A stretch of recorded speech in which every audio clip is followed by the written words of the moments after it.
சமையலில் இன்றைக்கி மார்னிங் காஃபிக்கு பதிலாக நான் காஃபி குடிக்கிறதெல்லாம் விட்டுட்டோமா உடம்பு கொடுத்துட்டேன்னு இன்றைக்கி வந்து நான் 9 வகையான சிறுதானியங்கள் போட்டு அரைச்சி வச்சுருக்கேம்மா. வறுத்துட்டு நல்லா அரைச்சி வச்சுருக்கேன். அது கஞ்சிதாம்மா.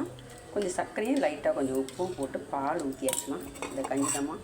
அதுக்கப்புறம் கோதுமை அடைமா, வெங்காயம்லாம் போட்டு கொஞ்சமாக மிளகாத்தூள் போட்டு செஞ்ச கோதுமை அடை திருப்பி போட்டுக்கலாம். சிக்கு வச்சாச்சு வந்து தொட்டுக்கிறதுக்கு வந்து பீர்க்கங்காய் வாங்கம்மா. அதோட தோடு போட்டு கூட தேங்காய் புளி மிளகாலாம் வச்சு அரைச்ச சூப்பரான பீர்க்கங்காய் தோல் துவையல். அதுக்கப்புறம் மத்தியானத்துக்கு சுட சுட சாதம். அதுக்கப்புறம் வேப்பம்பூ குழம்புமா, சூப்பரான வேப்பம்பூ குழம்பு. அதுக்கப்புறம் பீர்க்கங்காய் சிறுபருப்பு போட்டு கூட்டுமா. அவ்வளோதான் எங்கள் வீட்டு சிம்பிள் இந்த ஹெல்தி சமையல் தான். இந்த சமையல் வீடியோ பிடிச்சவங்க அப்படி சப்ஸ்கிரைப் பண்ணிக்கணும். பாய்.